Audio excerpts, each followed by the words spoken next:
तो देखिए, हर वर्ग को उम्मीदें हैं, खासकर किसानों को। किसानों के लिए बड़े ऐलान किए जा सकते हैं इस बार बजट में, क्योंकि ज्ञान पर फोकस्ड ये बजट हो सकता है। गरीब, युवा, अन्नदाता, नारी, हर किसी का ध्यान इस बजट में रखा जा सकता है।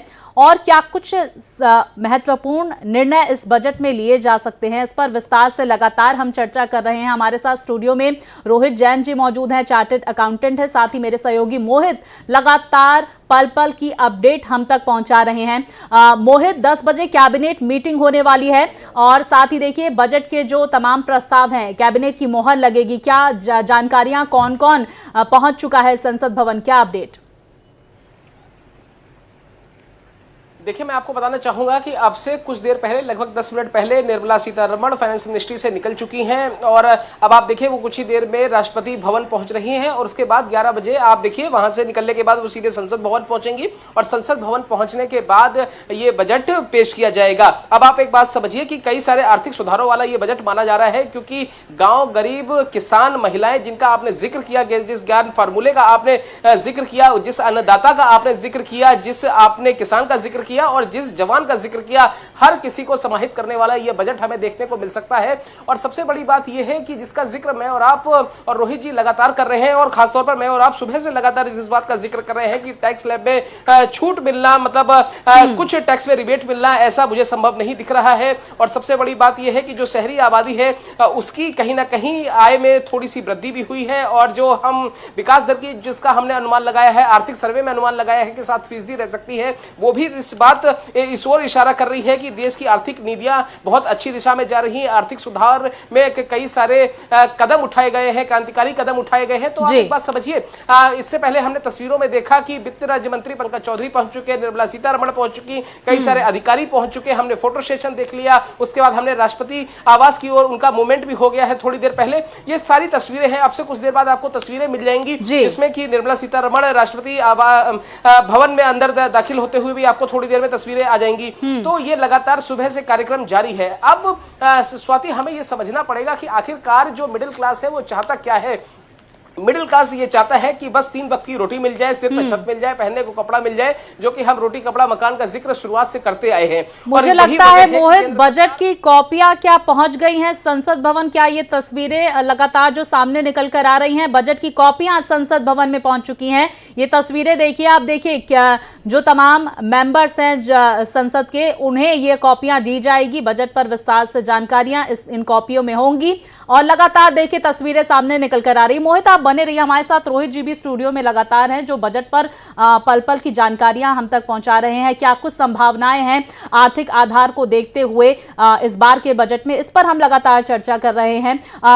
रोहित जी, क्योंकि ब्रेक पर जाने से पहले हम कह रहे थे जब इकोनॉमी ग्रोथ जो है वो हम 6.5 से 7 रहने का अनुमान, प्रतिशत तक रहने का अनुमान जता रहे हैं, कैसे ये पॉसिबल है? और हम ये समझने की आपसे ये भी कोशिश करेंगे, मेक इन इंडिया के तहत क्या बड़े ऐलान किए जा सकते हैं इस बार के बजट में, तब जब हम 2047 तक जो है विकसित भारत का सपना देखते हैं? स्वाति जी, आपने बिल्कुल ठीक बोला। मेक इन इंडिया पे फिर सरकार का बहुत ज़्यादा फोकस रहने वाला है।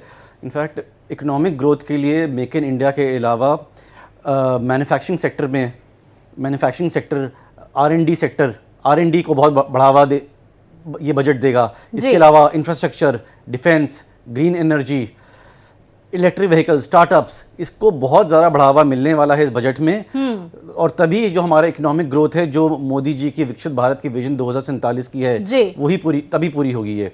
इसके अलावा मैं इस बजट को बहुत इंक्लूसिव बजट देखता हूँ, जिसमें महिलाओं को, जवान को, middle class, MSME, women entrepreneurs को बहुत ज़्यादा बढ़ावा की उम्मीद है। बिल्कुल, देखिए विमेन एंटरप्रेन्योरशिप को बढ़ावा मिल सकता है, MSMEs के लिए बड़े ऐलान हो सकते हैं। और देखिए जो बजट की कॉपियों का हम जिक्र कर रहे थे, दरअसल वो जम्मू कश्मीर के बजट की कॉपियां हैं। हमारे साथ इस वक्त एक और मेहमान जुड़ गए हैं, डॉक्टर आशीष सरकार जी हमारे साथ इकोनॉमिस्ट हैं, वो जुड़ गए हैं। सर, बहुत स्वागत करूंगी मैं आपका भारत एक्सप्रेस में।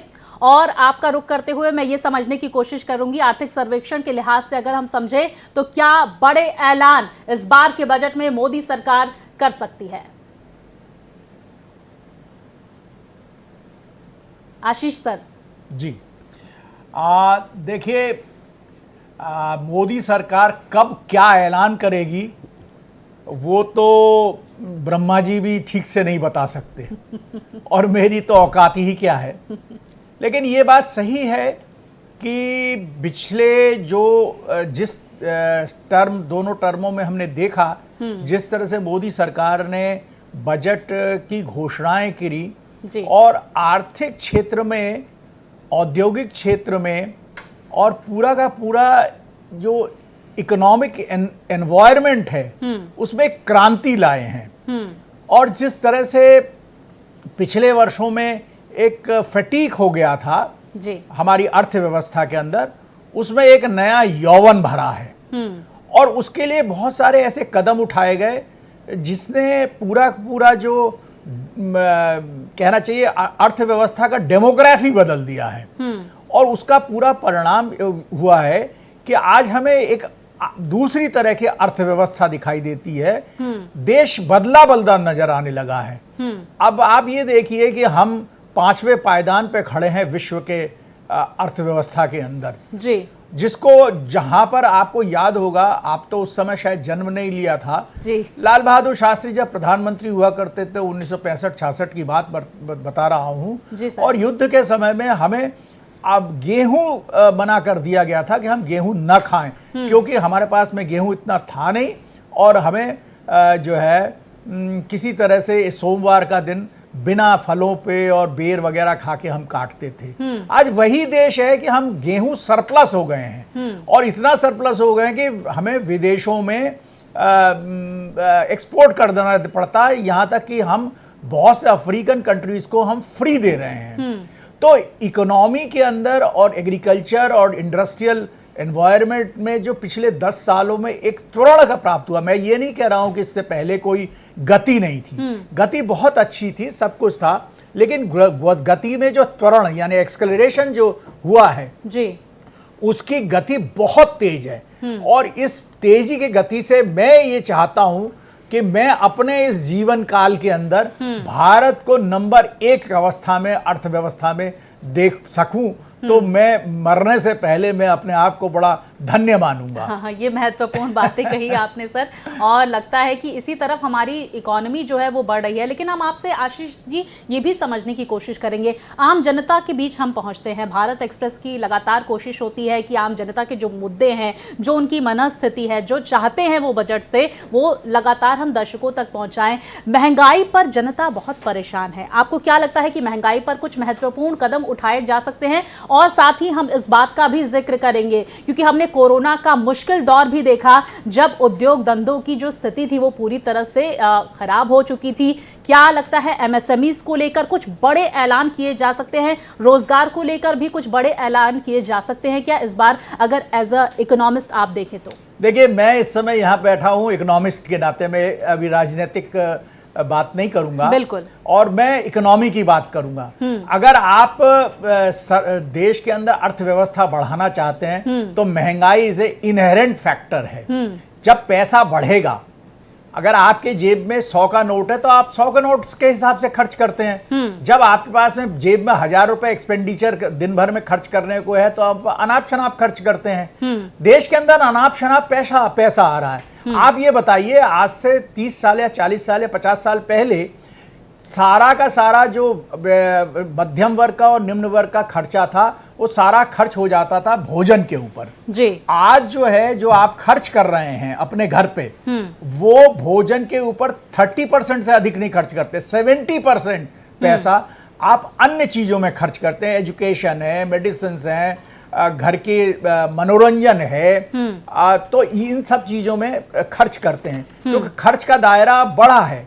जब खर्च का दायरा बढ़ता है तो इन्फ्लेशन बढ़ती है। जब इकोनॉमी आगे बढ़ती है तो देखिए, तमाम पहलुओं को हम समझने की कोशिश कर रहे हैं। आशीष जी हमारे साथ बने रहिए, रोहित जी आप भी बने रहिए। मोहित, मैं आपका रुख करूंगी और ये समझने की कोशिश करूंगी एक सवाल जो लगातार हम दर्शकों को दिखा रहे हैं, क्योंकि देखिए एनडीए की सरकार है, बिहार को लेकर विशेष राज्य का दर्जा तो खारिज कर दिया गया है, इस तरह की मांग, लेकिन क्या बिहार और आंध्र प्रदेश को लेकर कोई बड़े ऐलान इस बार के बजट में किए जा सकते हैं? मैं 1 मिनट मोहित जी को रोकना चाहूंगा। जी सर। ये पहली बार मैं देख रहा हूं स्क्रीन के ऊपर और देखते हुए बहुत अच्छा लग रहा है कि एंकर भी महिला है, राष्ट्रपति भी महिला है, जो मिठाई खा रही हैं और जो मिठाई खिला रही हैं वो भी महिला है, और आप कहते हैं कि महिलाओं का सशक्तिकरण मोदी सरकार में नहीं हो रहा है। तो ये हम तीनों को, आपको और राष्ट्रपति जी को और वित्त मंत्री जी को मैं अपना साधुवाद और उनको बहुत बहुत शुभकामनाएं देता हूं। Thank you so much sir. Mohit, मैं आपका रुख करूंगी जी। वही जी, क्षमा करें। देखिए स्वाति, जो सर ने जिस बात का जिक्र किया उसी बात का जिक्र मैं ये कर देता हूं। और अक्सर हम ये कहते हैं, और हिंदुस्तान के मामले में तो ये बात कहा जाता है कि जो महिला घर अच्छे से चला सकती है वो महिला देश तो बहुत ही अच्छे से चला सकती है, और स्टूडियो भी बहुत अच्छे से चला सकती है। तो चाहे घर चलाने की बात हो, चाहे देश चलाने की बात हो, और चाहे स्टूडियो चलाने की बात हो। सुबह से मैं देख रहा हूं कि लगातार भारत एक्सप्रेस के तमाम जितने भी लोग हैं, हम सब, चाहे उसमें मैं हूं, आप हो, हमारे दर्शक हो और हमारे पैनलिस्ट हो, हर किसी का जो ऊर्जा है वो गजब की है स्वाति। तो जिसका जिक्र मैं आपसे थोड़ी देर पहले कर रहा था कि आप खुद देखेंगी तस्वीरों में निर्मला सीतारमण को राष्ट्रपति भवन में दाखिल होते हुए, और देखिए कुछ देर बाद वो तस्वीरें भी आ गई, और इतनी मनमोहक और मनमोहक वो तस्वीरें हैं कि मुंह मीठा करा रही हैं खुद राष्ट्रपति महोदया। बिल्कुल बिल्कुल मोहित, देखिए मैं एक बार आपके पास वापस फिर से लौटूंगी, लेकिन एक बड़ी जानकारी आ रही है वो हम दर्शकों तक पहुंचा दें। लेकिन देखिए तस्वीरें भी लगातार सामने निकल कर आ रही है।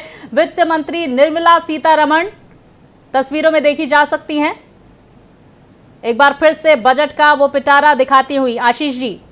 जी हाँ, बहुत अच्छा लग रहा है कि देश आगे बढ़ रहा है बजट को लेकर। एक हमारी वित्त मंत्री जी जिन्होंने कहा था चुनाव के समय में, मुझे वो बात याद आ रहा है कि मैं चुनाव नहीं लड़ सकती और क्योंकि मेरे पास पैसे नहीं है, तो मैं चुनाव आयोग से प्रार्थना करूंगा इस बजट वाले दिन कि चुनाव को जरा सस्ता करिए ताकि आशीष सरकार भी कभी एमपी का इलेक्शन लड़ सके। बहुत महत्वपूर्ण बात कही आपने सर। आशीष जी और रोहित जी, आप दोनों हमारे साथ बने रहिए। मोहित, आप भी हमारे साथ बने रहिए। देखिए बजट पर विस्तार से हम चर्चा कर रहे हैं, किस वर्ग के लिए क्या कुछ ऐलान, क्या कुछ खास इस बजट में हो सकता है।